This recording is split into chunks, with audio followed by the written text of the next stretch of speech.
ಓಂ ಅತ್ಯುದ್ರಿಕ್ತವಿದೋಷ ಸತ್ಸುಖಮಃ ಜ್ಞಾನೈಕತಾನಪ್ರಭಾ ಸರ್ವಪ್ರಾಭವ ಶಕ್ತಿಭೋಗಬಲ ಸತ್ಸಾರಾತ್ಮದಿವ್ಯಾಕೃತಿಂ ಸೃಷ್ಟಿಸ್ಥಾನ ನಿರೋಧ ನಿತ್ಯನಿಯತಿ ಜ್ಞಾನಪ್ರಕಾಶಾವೃತಿ ಧ್ವಾಂತ ಮೋಕ್ಷ ವಿಮೋಕ್ಷದಂ ಹರಿಮಜಂ ನಿತ್ಯಂ ಸದೋಪಾಸ್ಮಹೇ. ಈಗೇನ್ ಮಂತ್ರ? ಸರ್ವಂ ಖಲ್ವಿದಂ ಬ್ರಹ್ಮ ತಜ್ಜಲಾನೀತಿ ಶಾಂತ ಉಪಾಸೀತ ಅಥ ಖಲು ಕ್ರತುಮಯಃ ಪುರುಷಃ ಯಥಾ ಕ್ರತುಃ ಅಸ್ಮಿನ್ ಲೋಕೆ ಪುರುಷೋ ಭವತಿ ತಥೇತ ಪ್ರೇತ್ಯ ಭವತಿ ಸಕ್ರತುಂ ಕುರ್ವೀತ. ಬಹಳ ಮಹತ್ವದ ಅಂಶವನ್ನ ಶಾಸ್ತ್ರ ತಿಳಿಸ್ಲಿಕ್ಕೆ ಹೊರಟದ. ಏನು ಅಂತಂದ್ರೆ, ನಾವು ಇಲ್ಲಿ ಹೇಗೆ ಭಗವಂತನ ಜ್ಞಾನವನ್ನ ಸಂಪಾದನೆ ಮಾಡುತ್ತೇವೋ ಅದರ ಅನಂತರದಲ್ಲಿ ನಾವು ಅಲ್ಲಿ ಫಲವನ್ನ ಪಡೆಯುತ್ತೇವೆ. ವಿಚಾರ ಮಾಡ್ರಿ, ಇಲ್ಲಿ ಹೆಂಗ ನಾವು ಬ್ರಹ್ಮಜ್ಞಾನದ ಸಂಪಾದನೆಯನ್ನು ಮಾಡ್ತೀವೋ ಅದಕ್ಕನುಗುಣವಾಗಿ ಅಲ್ಲಿ ಫಲವನ್ನ ಪಡಿತೇವೆ, ಮರಿಬೇಡ್ರಿ. ಅದರಿಂದ ಹೇಳಿಕತ್ತಾರ ನೋಡ್ರಿ.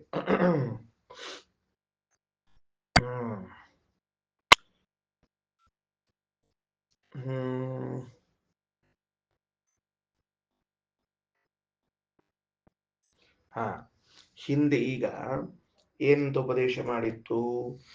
ಮೇಲ್ಗಡೆಗೆ ವೈಕುಂಠ ಲೋಕದಲ್ಲಿ ಇರುವಂತಹ ಪರಮಾತ್ಮನು ನಮ್ಮ ಹೃದಯದಲ್ಲಿ ಇದ್ದಾನ ಅಂತ ಹಿಂದೆ ಹೇಳಿತು. ಹಂಗಾರ ಹೃದಯದಲ್ಲಿ ಇದ್ದ ಭಗವಂತನನ್ನ ಮತ್ತೆ ಹೇಗೆ ಉಪಾಸನೆ ಮಾಡಬೇಕು ಅಂತಂದ್ರೆ, ಸರ್ವಂ ಖಲು ಇದಂ ಬ್ರಹ್ಮ. ಬಹಳ ಮಹತ್ವದ್ದು. ಭಗವಂತನನ್ನ ಸರ್ವಂ ಖಲು ಇದಂ ಬ್ರಹ್ಮ, ಇದಂ ಸರ್ವಂ ಖಲು ಬ್ರಹ್ಮ ಅಂತ. ಇದಕ್ಕೆ ಬೇರೆಯ ವ್ಯಾಖ್ಯಾನವನ್ನ ಮಾಡ್ಲಿಕ್ಕೆ ಬರ್ತದೆ. ತಪ್ಪಾಗಿ ತಿಳಿದುಕೊಂಡು ವ್ಯಾಖ್ಯಾನವನ್ನ ಮಾಡ್ಲಿಕ್ಕೆ ಬರ್ತದೆ. ಏನಂತ ವ್ಯಾಖ್ಯಾನ ಮಾಡ್ಲಿಕ್ಕೆ ಬರ್ತದ ಅಂತಂದ್ರ,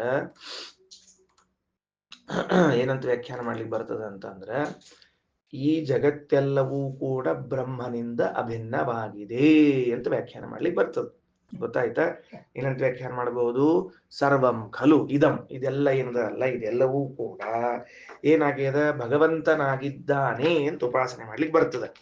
ಆದ್ರೆ ಹಂಗ ಅರ್ಥ ಮಾಡಬಾರದು ಅಂತ ತಿಳಿಸ್ಲಿಕ್ಕೆ ಹೊರಟಿದ್ದಾರೆ. ಸರಿನಾ?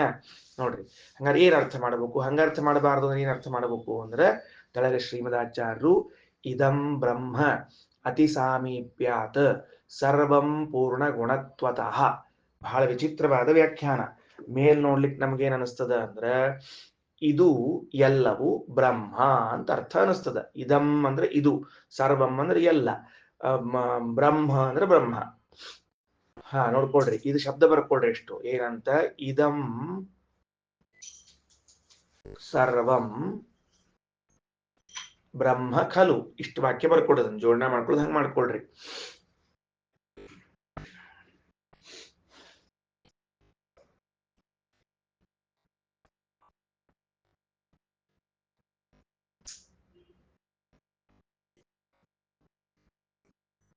ಸರಿನಾ? ಮುಂದೆ ಹೋಗೋಣ. ಬರ್ಕೊಂಡ್ರ ಎಲ್ಲಾರು? ವಾಕ್ಯದ ಅರ್ಥ ಏನಾಗ್ತದ ಮೊದ್ಲು ಕೇಳಿಸ್ಕೊಳ್ರಿ. ಇದಕ್ಕ ಮೇಲ್ನೋಟದ ಅರ್ಥ ಏನಾಗ್ತದ ಅಂದ್ರ, ಇದಂ ಸರ್ವಂ ಬ್ರಹ್ಮ ಖಲು ಅಂದ್ರೆ ಇದೆಲ್ಲವೂ ಭಗವಂತನೇ ಅಲ್ಲವೋ ಅಂತ ಅನಿಸ್ಬಿಡ್ತದೆ ನಮ್ಗೆ. ಯಾವುದೆಲ್ಲವೂ? ನಮಗೆ ಎದುರಿಗೆ ಕಾಣಿಸುವಂತಹದ್ದೆಲ್ಲವೂ ಪರಮಾತ್ಮನೇ ಅಂತ ಅನಿಸ್ತದ. ಅದಕ್ಕೆ ಶ್ರೀಮದಾಚಾರ್ಯ ಅಂತಾರ, ಹಂಗ ಅರ್ಥ ಮಾಡಬಾರದು. ಇಲ್ಲಿ ಇದಂ ಅನ್ನೋ ಶಬ್ದಕ್ಕ ಸಮೀಪದಲ್ಲಿರುವ ಅಂತ ಅರ್ಥ ಮಾಡಬೇಕು. ಯಾಕಂದ್ರೆ ಸಂಸ್ಕೃತದಲ್ಲಿ ಭಾಷಾ ನಿಯಮವನ್ನು ತಿಳಿಸ್ತಾರೆ ಶ್ರೀಮದಾಚಾರ್ಯರು. ತತ್ ಅಂದ್ರೆ ಅದು, ಇದಂ ಅಂದ್ರೆ ಇದು. ಸರಿ ಆಯ್ತಾ? ಏನ್ ಬರ್ಕೋಬೇಕು ನೀವೀಗ? ಇದು ಹಿಂದಕ್ಕೆ ಬಂದದ ಹೇಳಿನಿ, ಮತ್ತೊಮ್ಮೆ ಬರ್ಕೊಳ್ರಿ. ಈಗ ತತ್ ಅಂತ ಬರ್ಕೊಂಡು ಅದು ಅಂತ ಬರ್ಕೊಳ್ರಿ, ಇದಂ ಅಂತ ಬರೆದು ಇದು ಅಂತ ಬರ್ಕೊಳ್ರಿ. ಗೊತ್ತಾಯ್ತಾ? ಸಂಸ್ಕೃತದಲ್ಲಿ ಇದ್ದದ್ದನ್ನ ಕನ್ನಡದಲ್ಲಿ ಹೇಳೋಣಂತ. ಏನಂತ? ಅದು ಇದು ಅಂತ. ಏನಾಯ್ತು?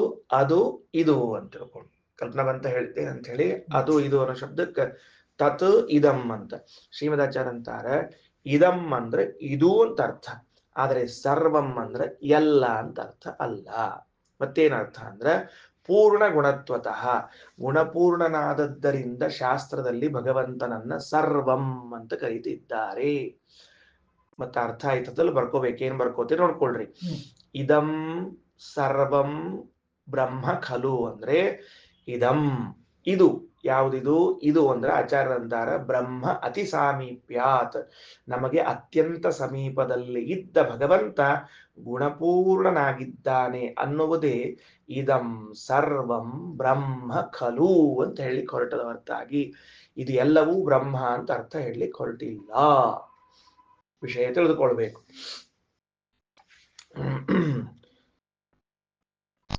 ಅಲ್ಲ, ಈಗ ಇದಂ ಅಂತ ತಿಳ್ಕೊಂಡು ಯಾಕೆ ಹೇಳ್ಬೇಕಾಗಿತ್ತು? ಭಗವಂತ ಗುಣಪೂರ್ಣನಾಗಿದ್ದಾನೆ ಅಂತ ಇಷ್ಟು ಹೇಳಿದ್ರೆ ಸಾಕಲ್ಲ. ಅಂದ್ರೆ ಇದಂ ಅನ್ನುವಂತಹ ಶಬ್ದವು ಸಂಸ್ಕೃತದಲ್ಲಿ ಅತ್ಯಂತ ಹತ್ತಿರದಲ್ಲಿ ಇರುವಂತಹ ವಸ್ತುವನ್ನ ತಿಳಿಸ್ತದೆ. ಅತ್ಯಂತ ಹತ್ತಿರದಲ್ಲಿರುವಂತಹ ವಸ್ತು ಅಂದ್ರೆ ಯಾವುದು? ಪರಮಾತ್ಮ. ನೋಡ್ರಿ, ನಾ ಆಗಲೇ ಹೇಳಿದೆ ಇದು ಮತ್ತು ಅದು ಅಂತೀವಿ. ಈಗ ಮಾತಾಡುವಾಗ ಹೆಂಗ್ ಮಾತಾಡ್ತಿರ್ತೇವೆ ಅಂದ್ರೆ ಇದು ಮನೆ, ಅದು ಗ್ರೌಂಡು ಅಂತ ಹೇಳ್ತೇವೆ. ಇದು ಮನೆ, ಅದು ಗ್ರೌಂಡು ಅಂತ. ಯಾವುದು ನಮಗೆ ಹತ್ತಿರದಲ್ಲಿ ಇದೆಯೋ ಅದನ್ನ ಇದಂ ಅಥವಾ ಇದು ಅನ್ನೋ ಶಬ್ದದಿಂದ ಪರಿಚಯ ಮಾಡಿಸ್ತೇವೆ. ದೂರ ಇದ್ದದ್ದನ್ನ ತತ್ ಅಂತ ಪರಿಚಯ ಮಾಡಿಸ್ತೇವೆ. ಹಾಗಾದ್ರೆ ಶ್ರೀಮದಾಚಾರ್ಯ ಅಂತಾರೆ ಭಗವಂತನನ್ನು ಇದಂ ಅಂದದ್ದು ಈ ಎಲ್ಲ ವಸ್ತುಗಳಿಂದ ಅಭಿನ್ನ ಎಂಬ ಅಭಿಪ್ರಾಯದಲ್ಲ, ಜೀವನಿಗೆ ಅತ್ಯಂತ ಹತ್ತಿರದಲ್ಲಿ ಇದ್ದವನು ಅನ್ನೋ ಅರ್ಥದಲ್ಲಿ ಇದಂ ಅಂತ ಬಳಸಲಾಗಿದೆ. ಎಷ್ಟು ಹತ್ತಿರದಲ್ಲಿ ಇದ್ದಾನವ ಅಂತ ಒಂದು ಪ್ರಶ್ನೆ. ಎಷ್ಟು ಹತ್ರದಲ್ಲಿ ಇದ್ದಾನ? ನಾವಂತಿರ್ತೀವಿ ನಮ್ಮ ಮನೆ ಬಹಳ ಹತ್ರ, ಇಲ್ಲೇ ವಾಕ್ಯಬಲ್ ಡಿಸ್ಟೆನ್ಸು ಅಂತ ಹೇಳ್ತಿರ್ತೀವಿ.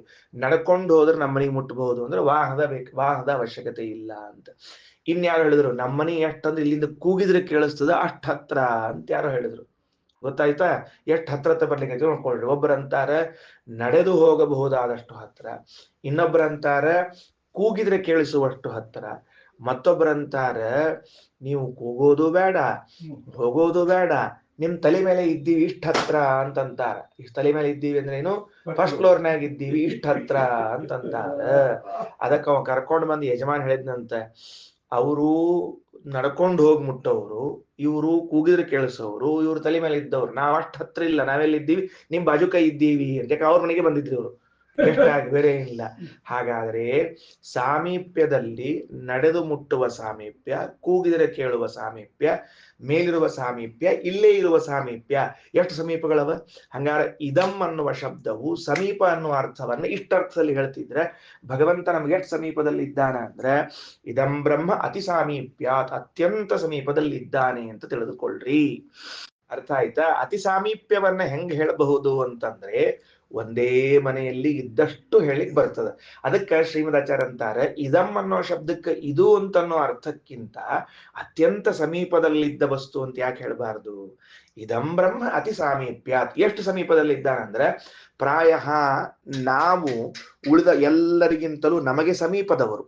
ಈಗ ನನಗೆ ನನ್ನ ಮನೆ ಸಮೀಪದ್ದು, ನನ್ನ ಮನೆಗಿಂತಲೂ ಮಗ ಸಮೀಪದವನು ಅಥವಾ ಮಗಳು ಸಮೀಪದವಳು, ಅದಕ್ಕಿಂತ ಮಡದಿ ಸಮೀಪದವಳು, ಅದಕ್ಕಿಂತಲೂ ನನಗೆ ಸಮೀಪದವರು ಯಾರು ಅಂದ್ರೆ ನಾನು ನನಗೆ ಸಮೀಪದವನು. ಶ್ರೀಮದಾಚಾರ್ಯ ಅಂತಾರೆ ಇಲ್ಲಿ ಪರಮಾತ್ಮನ ಇದ್ದಾನಲ್ಲ, ಅವನು ನಿನಗಿಂತಲೂ ನಿನಗೆ ಸಮೀಪದಲ್ಲಿ ಇದ್ದವನು.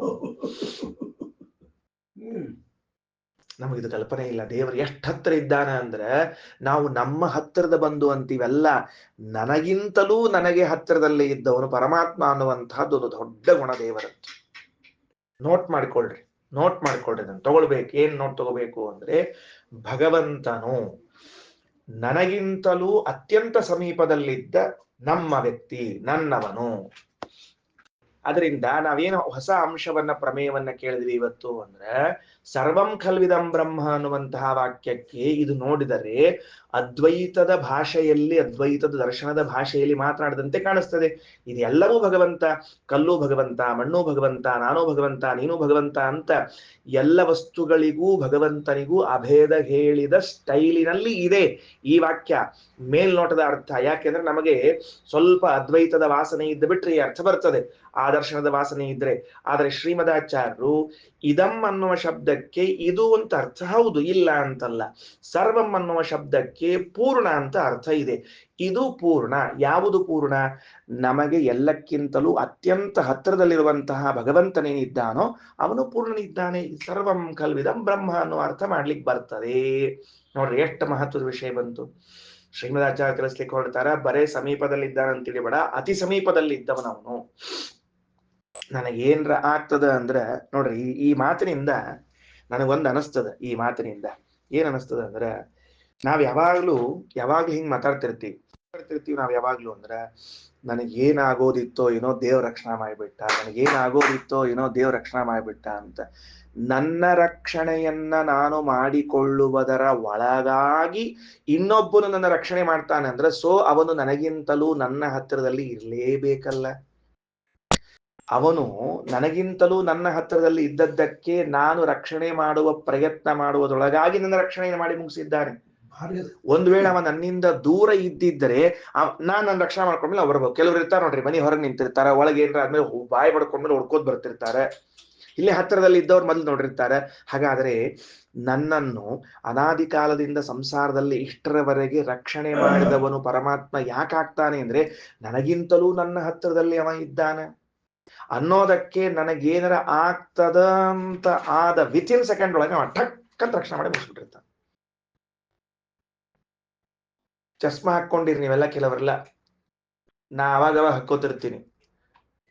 ಕಣ್ಣಿಗೇನ್ರ ಬಡಿತದ ಅಂತಂದ್ರ ಮೊದಲು ಆ ಗ್ಲಾಸಿಗೆ ಬಡದು ಒಳಗೆ ಬರ್ಬೇಕಲ್ಲ, ಅಷ್ಟ್ರೊಳಗೆ ರೆಪ್ಪಿ ಮುಚ್ಕೊಂಡ್ಬಿಟ್ಟಿರ್ತದ. ನೆನ್ಪಿಟ್ಕೊಳ್ರಿ, ರೆಪ್ಪಿ ಅಷ್ಟ್ರೊಳಗೆ ಮುಚ್ಕೊಂಡ್ಬಿಟ್ಟಿರ್ತದ. ಯಾಕ ಅಂದ್ರ ಇದು ಇಷ್ಟ ಹತ್ರದ ಅಲ್ಲ, ಆ ಗ್ಲಾಸ್ ಒಳಗೆ ತೂರ್ಕೊಂಡು ಬರೋದೊಳಗಾಗಿ ಇದು ಮುಚ್ಚಿ ಏನೂ ಆಗ್ಲಾರ್ದ ನೋಡ್ಕೊಂಡಿರ್ತದ.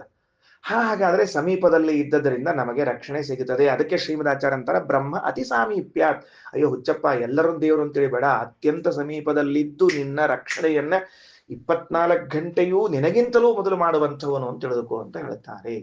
ಏನ್ ಅದ್ಭುತ ಅಲ್ಲ, ಎಂಥ ಪ್ರಮೇಯಗಳಿವೆಲ್ಲ.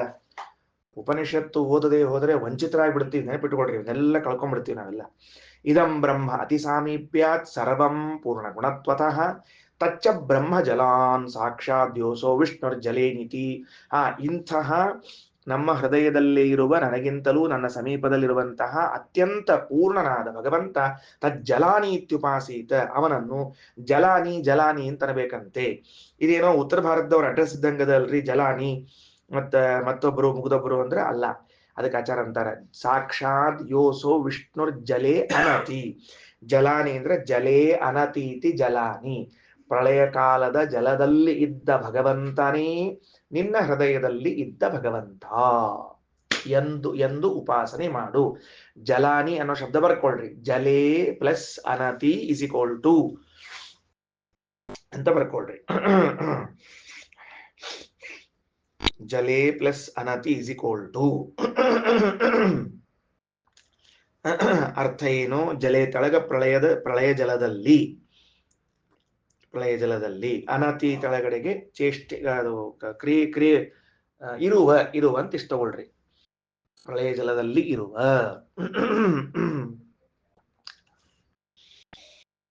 ಪ್ರಳಯ ಜಲದಲ್ಲಿ ಇರುವ ಸರಿ ಆಯ್ತಾ? ಬರದ್ರ? ಜಲೇತಿ ಹೌದು. ಈಗ ಪ್ರಳಯ ಜಲದಲ್ಲಿ ಇದ್ದವನು ಜಲಾನಿ ಇತ್ಯುಪಾಸೀತ ಯಾಕೆ ಬೇಕು ಅಂತ ಒಂದು ಪ್ರಶ್ನೆ. ಈ ನೋಡ್ರಿ ಏನ್ ಹೇಳಿಕತ್ತಾರ, ನಿನ್ನ ಹೃದಯದಲ್ಲಿದ್ದ ಭಗವಂತನೇ ಪ್ರಳಯ ಜಲದಲ್ಲಿದ್ದ ನಾರಾಯಣ ಅಂತ ತಿಳ್ಕೋ ಅಂತ. ಅಂದ್ರೆ ಒಂದರ್ಥ, ನಿನ್ನ ಹೃದಯದಲ್ಲಿದ್ದ ಭಗವಂತ ಬೇರೆ ಅಲ್ಲ, ಆ ಮೂಲ ರೂಪದ ನಾರಾಯಣ ಬೇರೆ ಅಲ್ಲ ಅಂತ ಇಷ್ಟರ್ಥ ತಿಳಿಯುತ್ತದೆ. ಯಾಕೆ ಇದನ್ನು ಹೇಳಲಿಕ್ಕೆ ಹೊರಟ್ರು ಉಪನಿಷತ್ತಿನಲ್ಲಿ ಅಂತ ಶ್ರೀಮದಾಚಾರ್ಯ ಮುಂದ ಅನೀದವಾತಂ ಇತಿ ಯಂ ವೇದವಾಗವದತ್ ಸ್ಫುಟಂ ಒಂದು ವೇದ ಮಂತ್ರವನ್ನು ಕೊಡ್ತಾರೆ. ಏನ್ ವೇದ ಮಂತ್ರವನ್ನು ಕೊಡ್ತಾರಂದ್ರೆ ಅನೀದವಾತಂ ಇತಿ ತದೇಕಂ ಅನ್ನುವಂತಹ ಒಂದು ವೇದವಾಕ್ಯ. ಆ ವೇದವಾಕ್ಯ ಏನ್ ತಿಳಿಸ್ತಾ ಇದೆ ಅಂದ್ರೆ, ಅನೀದವಾತಂ ಸ್ವದಯ ತದೇಕಂ. ಪ್ರಳಯ ಕಾಲದಲ್ಲಿ ಭಗವಂತನಿದ್ದಾನೆ. ಅವನು ಹೆಂಗಿದ್ದಾನೆ ಅಂದ್ರೆ, ವಾತಂ ಅನೀದಂ, ವಾತ ಪ್ರೇರಣೆ ಇಲ್ಲದೇನೆ ಇದ್ದಾನ. ಮಹತ್ವದ ಅಂಶ ಏನು? ಈ ವೇದವಾಕ್ಯವನ್ನು ಯಾಕೆ ಕೊಡ್ಲಿಕತ್ತಾರ ಶ್ರೀಮದಾಚಾರ್ಯರು? ಅನೀದವಾತಂ ಇತಿ ಯಂ ವೇದವಾಕ್ ಅವದತ್ ಸ್ಫುಟಂ. ಪ್ರಳಯ ಜಲಧಿಯಲ್ಲಿ ಭಗವಂತನಿದ್ದಾನೆ ಎಂಬುದಕ್ಕೆ ಒಂದು ಮಂತ್ರ ಬೇಕಾಗಿದೆ ನಮಗೆ. ಛಾಂದೋಗ್ಯ ಉಪನಿಷತ್ತಿನಲ್ಲಿ ಜಲಾನಿ ಎಂಬ ಪದದ ವಿವರಣೆಯನ್ನ ಕೊಡಲಿಕ್ಕೆ ಶ್ರೀಮದಾಚಾರ್ಯ ಹೊರಟಿದ್ದಾರೆ. ಎಲ್ಲರ ಹೃದಯದಲ್ಲಿ ಅತ್ಯಂತ ಸಮೀಪದಲ್ಲಿದ್ದ ಪರಮಾತ್ಮನೇ ಜಲಾನಿ ಎಂಬುದಾಗಿ ಉಪಾಸನೆ ಮಾಡು. ಜಲಾನಿ ಎಂಬುದಾಗಿ ಉಪಾಸನೆ ಮಾಡು ಅಂದ್ರೆ ಜಲದಲ್ಲಿ, ಪ್ರಳಯ ಜಲದಲ್ಲಿ ಪರಮಾತ್ಮನಿದ್ದಾನೆ ಎಂದು ತಿಳಿದುಕೋ. ಹೌದು, ಪ್ರಳಯ ಜಲದಿಯಲ್ಲಿ ಪರಮಾತ್ಮನಿದ್ದಾನೆ ಎಂದು ತಿಳಿದುಕೊಳ್ಳಿಕ್ಕೆ ಮಂತ್ರ ಎಲ್ಲಿದೆ ಅಂತ ಕೇಳಿದ್ದಕ್ಕೆ ಏನ್ ಮಂತ್ರ ಕೊಟ್ರು? ಅನೀದ ವಾತಂ ಇತಿ ಎಂ ಅಂತ ಕೊಟ್ಟಿದ್ದಾರೆ. ಆ ಮಂತ್ರ ಬೇರೆ ಇದೆ, ಇರ್ಲಿ. ಅದರಲ್ಲಿ ಅಭಿಪ್ರಾಯ ಏನಿದೆ ಅಂದ್ರೆ ವಾತಂ, ವಾತಂ ಅಂದ್ರೆ ಗಾಳಿ.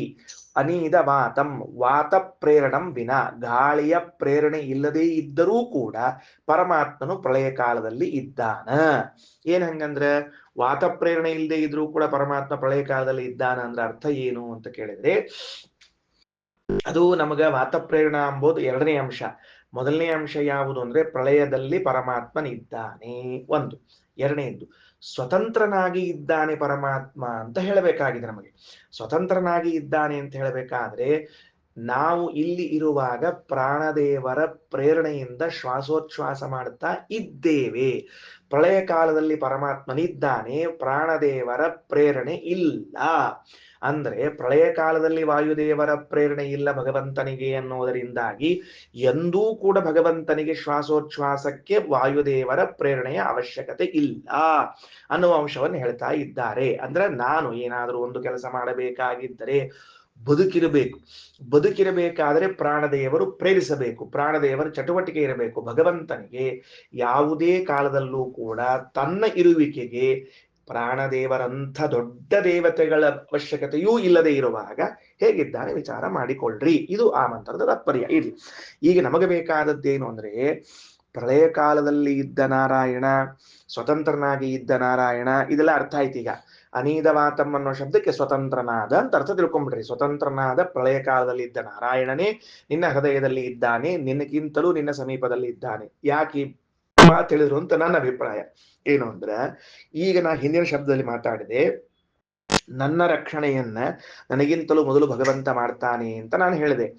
ಅದಕ್ಕೆ ನಮ್ಮ ಪ್ರಶ್ನೆ, ಸ್ವತಃ ಅವನು ಭಯರಹಿತನಾಗಿ ನಿರ್ಭೀತನಾಗಿ ಇದ್ದರೆ ನಮ್ಮ ಭಯಗಳನ್ನ, ನಮ್ಮ ಸಮಸ್ಯೆಗಳನ್ನ ಪರಿಹರಿಸಬಹುದು.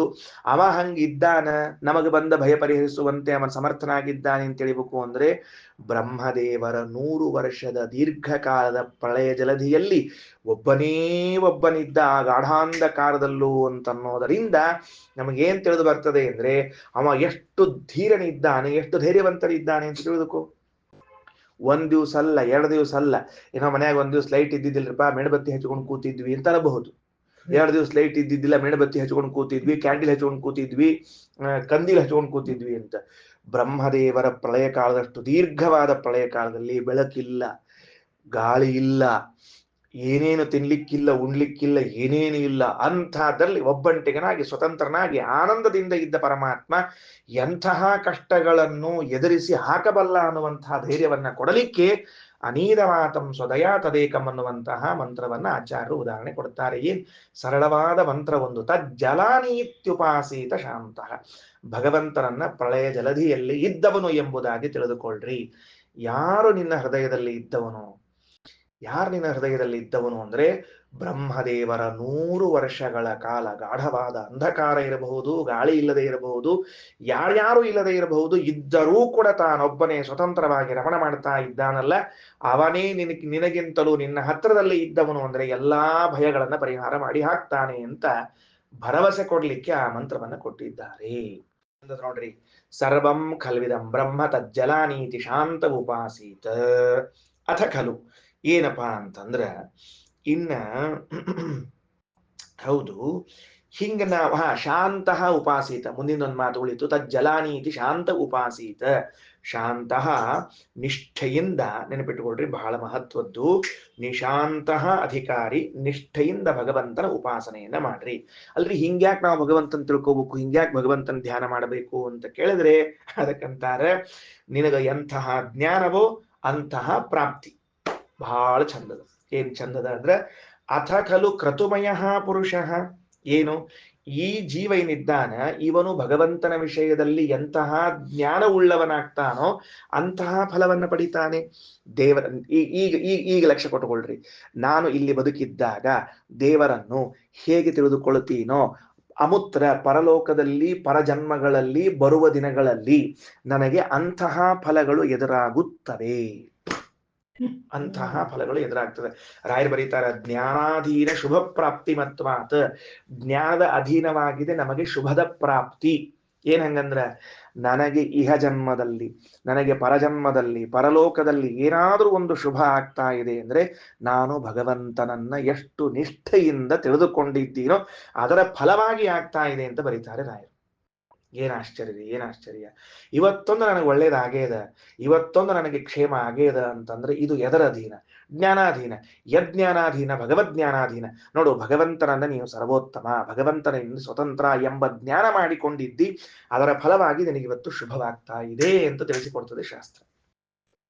ಏನ್ ಆಶ್ಚರ್ಯ, ಏನ್ ಆಶ್ಚರ್ಯ.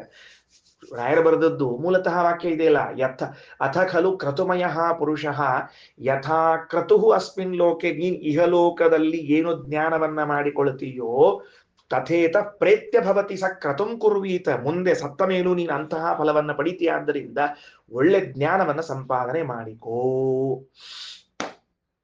ಒಳ್ಳೆ ಜ್ಞಾನವನ್ನ ಸಂಪಾದನೆ ಮಾಡಿಕೋ. ಈಗ ಅಪ್ರಕೇತೇತು ಸಲಿಲೆ ಬ್ರಹ್ಮನಾರಾಯಣೋಪಿ ಸಹ. ಇನ್ನೊಂದು ಶ್ರುತಿಯನ್ನು ಕೊಡ್ತಾರೆ, ಅನೀದವಾತಂ ಆದ ಮೇಲೆ ಅಪ್ರಕೇತೇತು ಸಲಿಲೆ ಅನ್ನುವಂತಹ ಒಂದು ಮಂತ್ರ. ಅವನೇ ಪ್ರಳಯ ಕಾಲದಲ್ಲಿದ್ದ ನಾರಾಯಣನು. ಇತಿ ಶಾಂತ ಉಪಾಸೀತ. ಹೀಗೆ ಪರಮಾತ್ಮನನ್ನು ಧ್ಯಾನಿಸಬೇಕು, ತಿಳಿದುಕೊಳ್ಳಬೇಕು. ಯಸ್ಮಾತ್ ಜ್ಞಾನಮಯ ಪುಮಾನ್. ಯಾಕೆ ಅಂದ್ರೆ ನಾವು ಜ್ಞಾನ ಪ್ರಧಾನ ಜೀವಿಗಳು, ನಾವು ಜ್ಞಾನಪ್ರಧಾನ ಜೀವಿಗಳು. ನಮಗೆ ಜ್ಞಾನ ಮುಖ್ಯದ. ಉಮಾಮಹೇಶ್ವರ ವ್ರತಗಳು ಬೇಕಾದಷ್ಟದ, ತಗೊಂಡು ಹೊಡೆದು ಎಲ್ಲ ಬೇಕಾದಷ್ಟದ. ಜ್ಞಾನ ಪ್ರಧಾನರಾದ ಜೀವಿ ಇದ್ದಾನೆ. ಕ್ರತುಸ್ತು ನಿಶ್ಚಿತಂ ಜ್ಞಾನಂ ತದ್ವಶಃ ಪುರುಷಃ. ಅಥವಾ ಜ್ಞಾನಮಯ ಪುಮಾನ್ ಅನ್ನೋ ಶಬ್ದಕ್ಕೆ ಭಗವಂತ ಅಂತೂ ಅರ್ಥ ಮಾಡ್ಲಿಕ್ಕೆ ಬರ್ತದೆ. ಇಲ್ಲ, ಸರಿಯದು. ನೋಡ್ರಿ ಈಗ ಇತಿ ಶಾಂತ ಕ್ರತುಸ್ತು ನಿಶ್ಚಿತಂ ಜ್ಞಾನಂ ತದ್ವಶಃ ಪುರುಷಃ. ಭಗವಂತ ಇದ್ದಾನಲ್ಲ, ಅವನು ಜ್ಞಾನದ ವಶನಾಗಿದ್ದಾನೆ. ನಿನ್ನೆ ಹೇಳಿದ್ದೀನಿ ಮಾತು ಕೊನೆಯ ಪಾಠದಲ್ಲಿ ಬರುವಾಗ, ಭಕ್ತಿ ವಶನಾಗಿದ್ದಾನೆ ಅಂತ ಹೇಗಿದೆಯೋ ಹಾಗೆ ಜ್ಞಾನ ವಶನಾಗಿದ್ದಾನೆ. ಬರೆದುಕೊಂಡಿಟ್ಕೊಳ್ರಿ. ಭಗವಂತನು ಭಕ್ತಿಯಲ್ಲಿನ ಅಂಶವಾದ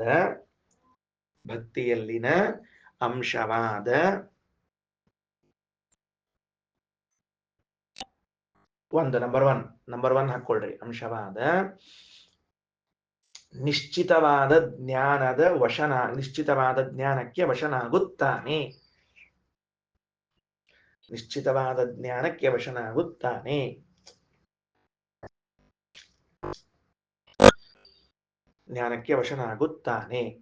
ಆಯ್ತಾ? ನಂಬರ್ ಟು ಸುದೃಢವಾದ ಪ್ರೇಮಕ್ಕೆ ವಶನಾಗುತ್ತಾನೆ. ಇದೇ ಭಕ್ತಿ, ಬೇರೆ ಏನಿಲ್ಲ. ಬೇರೆ ಅಂತ ತಿಳ್ಕೊಳ್ಳಿಕ್ ಹೋಗ್ಬೇಡ್ರಿ. ಸುದೃಢವಾದ ಜ್ಞಾನ, ಸುದೃಢವಾದ ಪ್ರೇಮ, ನಿಶ್ಚಿತವಾದ ಜ್ಞಾನ. ಅರ್ಥ ಆಯ್ತಾ? ಎರಡಕ್ಕೂ ವಶನಾಗುತ್ತಾನೆ ಪರಮಾತ್ಮ. ಆಚಾರಂತರ ಕ್ರತುಸ್ತು ನಿಶ್ಚಿತಂ ಜ್ಞಾನಂ ತದ್ವಶಃ ಪುರುಷಃ. ಭಗವಂತ ಅದರ ವಶನಾಗ್ತಾನೆ. ಅಂದ್ರ ದೇವರು ನಮ್ಮನ್ನೆಲ್ಲರನ್ನೂ ಕೂಡ ಅಬ್ಸರ್ವ್ ಮಾಡ್ತಾ ಇರ್ತಾನೆ. ಏನಂತ ಅಬ್ಸರ್ವ್ ಮಾಡ್ತಿರ್ತಾನ? ಇವ ನನ್ನ ವಿಷಯದಲ್ಲಿ ಯಾವ ತರಹದ ಜ್ಞಾನವನ್ನ ಮಾಡಿಕೊಳ್ತಿದ್ದಾನ, ಸಂಶಯಾತ್ಮಕ ಜ್ಞಾನ ಮಾಡಿಕೊಳ್ತಾನೋ, ವಿಪರೀತ ಜ್ಞಾನ ಮಾಡಿಕೊಳ್ತಾನೋ, ನಿಶ್ಚಿತ ಜ್ಞಾನ ಮಾಡಿಕೊಳ್ತಾನೋ, ಸಾಮಾನ್ಯ ಜ್ಞಾನ ಮಾಡಿಕೊಳ್ತಾನೋ ಅಂತ ಹೇಳಿ ಅಬ್ಸರ್ವ್ ಮಾಡ್ತಾ ಇರ್ತಾನೆ.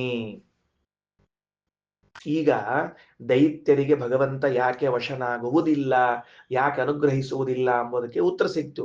ಯಾಕೆ? ದೇವತೆಗಳು ಭಗವಂತನ ವಿಷಯದಲ್ಲಿ ನಿಶ್ಚಯ ಜ್ಞಾನ ಅಲ್ಲ, ವಿಪರೀತ ಜ್ಞಾನ ಉಳ್ಳವರಾಗಿರ್ತಾರೆ. ಸೊ ವಶನಾಗುವುದಿಲ್ಲ. ಪ್ರಭಾಕರ್ ಉತ್ತರ ಸಿಕ್ತು ನೋಡ್ರಿ, ಇವತ್ತು ಕರೆಕ್ಟ್ ಆಗಿ ಉತ್ತರ ಸಿಕ್ತ. ಯಾಕೆ ಹಂಗಾಗ್ತದ ಅಂತ ತಿಳ್ಕೊಂಡು. ಹಾಗಾದ್ರೆ ಭಗವಂತ ದೈತ್ಯರು ಭಗವಂತನನ್ನು ನಿಶ್ಚಿತವಾಗಿ ತಿಳಿದುಕೊಳ್ಳುವುದಿಲ್ಲ, ನಿಶ್ಚಯವಾಗಿ ಭಗವಂತನನ್ನು ತಿಳಿದುಕೊಳ್ಳುವುದಿಲ್ಲ. ಆದ್ದರಿಂದ ದೇವರವರಿಗೆ ವಶನಾಗುವುದಿಲ್ಲ. ಇನ್ನ ಸಂಶಯಾತ್ಮಕವಾಗಿ ತಿಳಿದುಕೊಳ್ತಾರಾದ್ರಿಂದ ರಾಜಸ ಜೀವರಾಶಿಗಳಿಗೆ ಭಗವಂತ ವಶನಾಗುವುದಿಲ್ಲ.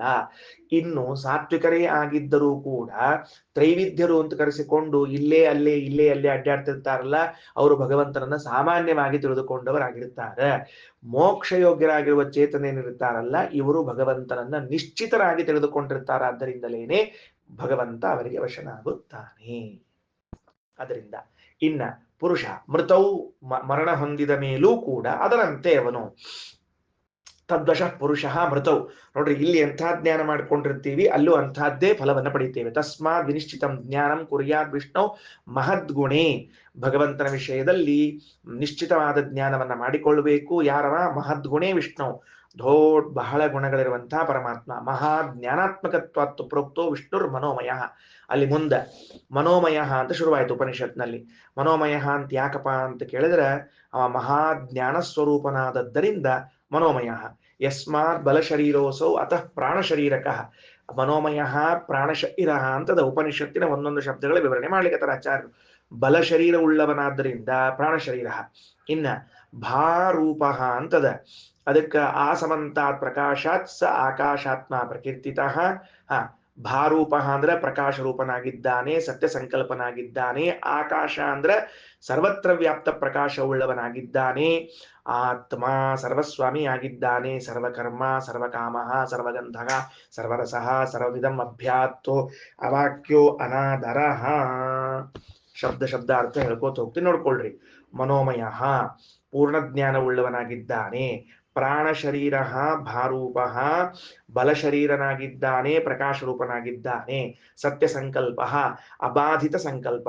ದೇವರ ಸಂಕಲ್ಪ ಹೆಂಗದ ಅಂದ್ರೆ, ಅವ ಮಾಡಿದ ಮೇಲೆ ಮಧ್ಯದಲ್ಲಿ ವಿಘ್ನ ಬಂತು, ಕೊನೆಗೊಳ್ಳಿಲ್ಲ, ಹೆಂಗೋ ಕಷ್ಟಪಟ್ಟು ಮುಗಿಸಿದ್ವಿ, ಹಿಂಗೆಲ್ಲಾ ಶಬ್ದ ಇಲ್ರಿ. ದೇವ್ರ ಸಂಕಲ್ಪ ಮಾಡಿದ, ಪಾಪ ಮಾಡ್ಲಿಕ್ಕೆ ಬಹಳ ಶ್ರಮ ತಗೊಂಡ ಅಂತ ಹಿಂಗೆಲ್ಲ ಹೇಳೋ ಹಂಗಿಲ್ಲ. ಸರಿನಾ? ಓಕೆ. ಇನ್ನ ಸರ್ವಕರ್ಮ, ಆಕಾಶ ಅನ್ನೋ ಶಬ್ದಕ್ಕೆ ಅರ್ಥ ಗೊತ್ತದ ನಿಮಗ. ಎಲ್ಲ ಕಡೆಗೆ ಬೆಳಗ್ತಾನ ಪ್ರಕಾಶದ್ದಾನ ಅಂತೇಳಿ. ಇನ್ನ ಆತ್ಮ ಅನ್ನೋ ಶಬ್ದಕ್ಕೆ ಸ್ವಾಮಿ ಅಂತ ಅರ್ಥ. ಸರಿನಾ? ಆತ್ಮ ಶಬ್ದಕ್ಕ ಸ್ವಾಮಿ ಅಂತ ಅರ್ಥ. ಆಯ್ತು, ಮುಂದೋಗೋಣಂತ. ಸರ್ವಕರ್ಮ ಅನ್ನೋ ಶಬ್ದ ಇದೆ, ಬಹಳ ಚಂದ ಅರ್ಥ ಬರೀತಾರ ರಾಯರು ಮತ್ತು ವೇದೇಶ್ ತೀರ್ಥರು. ಏನಂತಾರ?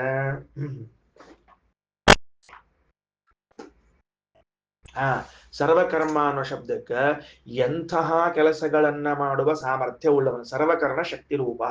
ಇಲ್ಲ ದೇವರು ಇಂತಹ ಸಣ್ಣ ಸಣ್ಣವೆಲ್ಲ ಮಾಡಂಗಿಲ್ಲ, ಮಾಡಿದ್ರೆ ದೊಡ್ಡ ಮಾಡ್ತಾನ ಅಂತ ಅನ್ನೋದಾಗಲಿ, ಅಥವಾ ಭಗವಂತನು ಜಗತ್ತಿನ ಸೃಷ್ಟಿ ಸ್ಥಿತಿ ಸಂಹಾರಗಳನ್ನ ನಷ್ಟ ಮಾಡ್ತಾನ, ಈ ಸಣ್ಣ ಪುಟ್ಟ ಕೆಲಸಗಳನ್ನೆಲ್ಲ ಮಾಡಂಗಿಲ್ಲ ಅಂತ ಆಗ್ಲಿ ಹೇಳಬಾರದು. ಉಪನಿಷತ್ ಅಂತದ ಸರ್ವಕರ್ಮ, ಯಾವುದೇ ಒಂದು ಕರ್ಮವಿದ್ದರೂ ಕೂಡ, ಕೆಲಸವಿದ್ದರೂ ಅದನ್ನು ಭಗವಂತ ಮಾಡ್ತಾನ. ಸರಿನಾ? ಸರ್ವಕಾಮ ಬಹಳ ಚಂದದ ಮುಂದೆಂದು. ಸರ್ವಕಾಮ ಅಂದ್ರೆ ಎಲ್ಲಾ ಇಚ್ಛೆ ಉಳ್ಳವನಾಗ್ತಾನವ. ಇಂಥ ವಿಷಯದಲ್ಲಿ ಇಚ್ಛಾ ಮಾಡಂಗಿಲ್ಲ ಅಂತ ತಿಳಿಬೇಡ್ರಿ ಎಲ್ಲ. ಇನ್ನ ಸರ್ವಗಂಧ ಸರ್ವರಸ, ಸರ್ವ ಶುಭಗಂಧ ರೂಪನಾಗಿದ್ದಾನೆ, ಸರ್ವ ಶುಭ ರಸರೂಪನಾಗಿದ್ದಾನೆ. ನೋಡ್ರಿ, ದೇವರು ಎಲ್ಲಾ ಗಂಧ ರೂಪ ಅಂತವನೇ. ಅಂದ್ರೆ ಅವನಿಂದ ಗಂಧ ಬರುವುದಲ್ಲ, ಅವನೇ ಗಂಧರೂಪ. ಅವನಿಂದ ರಸ ಅಲ್ಲ, ಅವನೇ ರಸರೂಪನಾಗಿದ್ದಾನೆ. ಸರ್ವವಿಧಂ ಅಭ್ಯಾತ್ತ, ಏನು ಈ ಜಗತ್ತನ್ನ ತುಂಬಿಕೊಂಡಿದ್ದಾನೆ ದೇಶತಃ. ಇನ್ನ ಅವಾಕ್ಯ, ಏನು ಅವಾಕ್ಯ ಅಂದ್ರೆ ಬಹಳ ಚಂದದರಿ. ಅವಾಕ್ಯ ಅಂದ್ರೆ ನಿರರ್ಥಕವಾದ ಒಂದು ಮಾತನ್ನು ಆಡುವುದಿಲ್ಲ.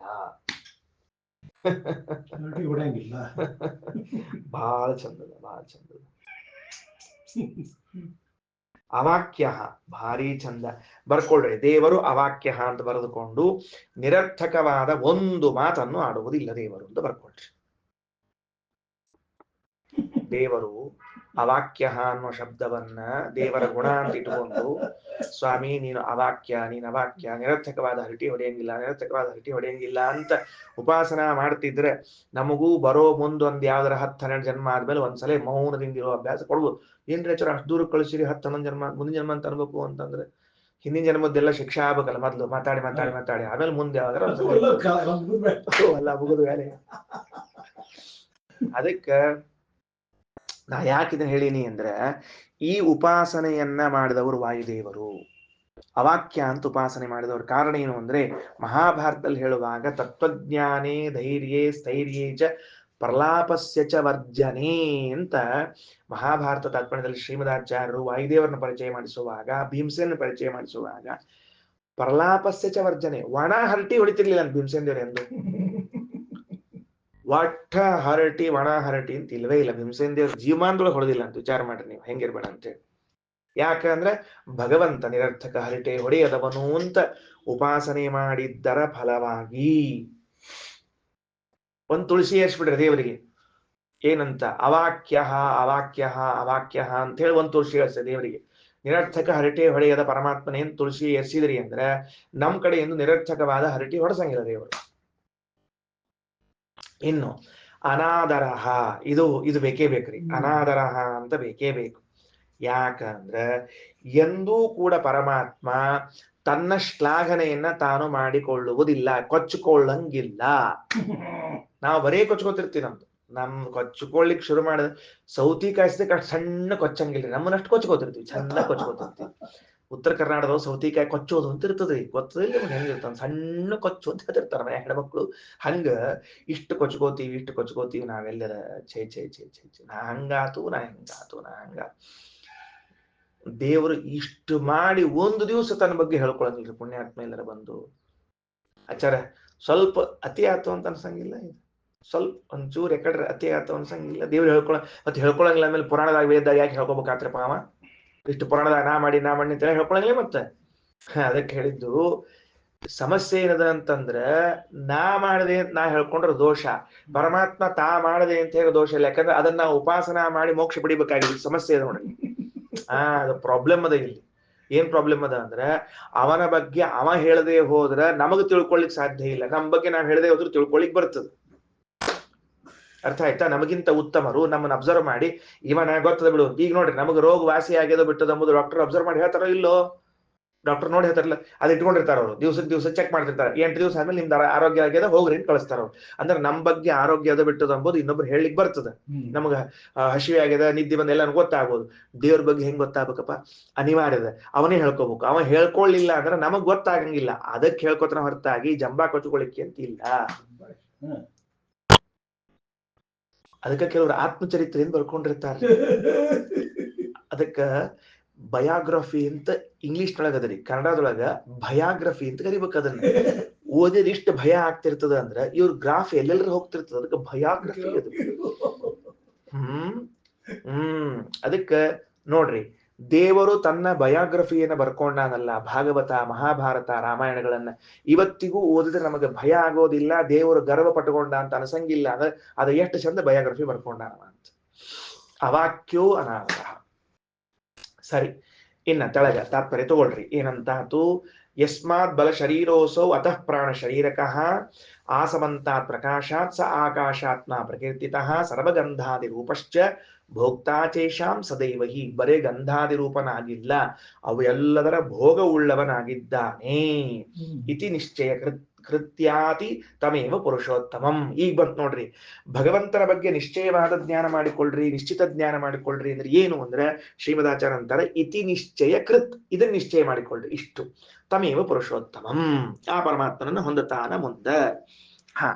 ಈಗ ಇದನ್ನ ಒಂದ್ ಸರ್ತಿ ರಿವಿಷನ್ ಮಾಡೋ ಹಂಗ್ ಮಾಡ್ತೀನಿ ನಾನು. ಏನ್ ಮಾಡ್ತೀನಿ ಅಂದ್ರೆ ಭಗವಂತನನ್ನು ಉಪಾಸನ ಮಾಡಿ. ಇವತ್ತು ಪಾಠ ಶುರುವಾದಾಗಿಂದ ಇಲ್ಲಿ ತನಕ ಏನ್ ಹೇಳಿಕೊಂಡು ಬಂದ್ವಿ ಅಂತ ಹೊರಟಿದ್ವಿ. ಸರಿ, ಭಗವಂತನನ್ನು ನಾವು ಹೇಗೆ ಉಪಾಸನೆಯನ್ನ ಮಾಡ್ತೀವೋ ಆ ಉಪಾಸನೆಯ ಅಂದ್ರ ತಿಳಿದುಕೊಳ್ಳುವ, ಧ್ಯಾನ ಮಾಡುವ ಎರಡೂ ಅಂಶವನ್ನು ಉಪಾಸನ ಅನ್ನುವ ಶಬ್ದದಲ್ಲಿ ಹೇಳ್ತಿದ್ದೇನೆ.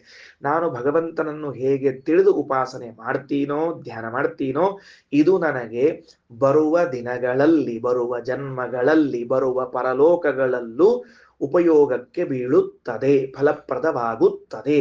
ರಾಯರ ಪ್ರಕಾರ ನನ್ನ ಜ್ಞಾನಾಧೀನವಾಗಿದೆ, ನನಗೆ ಶುಭ ಪ್ರಾಪ್ತಿ. ಹಾಗಾದರೆ ಭಗವಂತನನ್ನ ಏನಂತ ಉಪಾಸನೆ ಮಾಡಬೇಕು? ನನ್ನ ದೇಹ, ನನ್ನ ದೇಹದಲ್ಲಿ ಹೃದಯ, ಸ್ವರೂಪ ದೇಹ, ಆ ಸ್ವರೂಪ ದೇಹದ ಹೃದಯದಲ್ಲಿ ನನಗಿಂತಲೂ ನನ್ನ ಅತ್ಯಂತ ಸಮೀಪದಲ್ಲಿ ಇದ್ದ ಪರಮಾತ್ಮ, ಇವನೇ ಪ್ರಳಯ ಜಲಧಿಯಲ್ಲಿ ಏಕಾಕಿಯಾಗಿ ಸ್ವತಂತ್ರನಾಗಿ ಇದ್ದಾನೆ, ಗುಣಪೂರ್ಣನಾಗಿ ಇದ್ದಾನೆ ಎಂದು ನಿಶ್ಚಿತವಾಗಿ ತಿಳಿದುಕೊಳ್ಳಬೇಕು. ಆ ಭಗವಂತನ ಇನ್ನಾವ ಗುಣಗಳನ್ನು ನಾವು ನಿಶ್ಚಿತವಾಗಿ ತಿಳಿಯುವುದರಿಂದ ನಮಗೆ ಶುಭವಾಗ್ತದೆ ಅಂತ ಕೇಳಿದ್ರೆ, ಅವ ಜ್ಞಾನಮಯನಾಗಿದ್ದಾನೆ, ಬಲಶರೀರ ಉಳ್ಳವನಾಗಿದ್ದಾನೆ, ಪ್ರಕಾಶಮಯನಾಗಿದ್ದಾನೆ, ಸತ್ಯ ಸಂಕಲ್ಪ ಅಬಾಧಿತವಾದ ಸಂಕಲ್ಪ ಉಳ್ಳವನಾಗಿದ್ದಾನೆ, ಸರ್ವತ್ರ ವ್ಯಾಪ್ತನಾಗಿದ್ದಾನೆ, ಸರ್ವಸ್ವಾಮಿಯಾಗಿದ್ದಾನೆ, ಎಂತಹ ಕರ್ಮವನ್ನು ಮಾಡಲು ಸಮರ್ಥನಾಗಿದ್ದಾನೆ, ಎಲ್ಲಾ ಇಚ್ಛೆಯನ್ನ ಮಾಡ್ತಾನೆ. ನಿಮಗೆ ಗಂಧ ಆಘ್ರಾಣನೆ ಮಾಡುವ ಪ್ರತಿಯೊಂದು ಗಂಧವೂ ಅವನ ಸ್ವರೂಪವಾಗಿದೆ, ಸರ್ವರಸ ಸ್ವರೂಪನಾಗಿದ್ದಾನೆ. ಇವನು ಜಗತ್ತಿನಲ್ಲಿ ತುಂಬ ವ್ಯಾಪಿಸಿಕೊಂಡಿದ್ದವನು, ಮೌನದಿಂದ ನಿರರ್ಥಕವಾದ ಹರಟೆಯನ್ನ ಹೊಡೆಯದೆ ತನ್ನ ಬಗ್ಗೆ ತಾನು ಕೊಚ್ಚಿಕೊಳ್ಳದೆ ಇದ್ದವನು ಎಂಬುದಾಗಿ ನಿಶ್ಚಯ ಜ್ಞಾನ ಮಾಡಿಕೊಳ್ಳಬೇಕು. ಇಷ್ಟು ನಮಗೆ ಹೇಳಿದ್ದಾರೆ.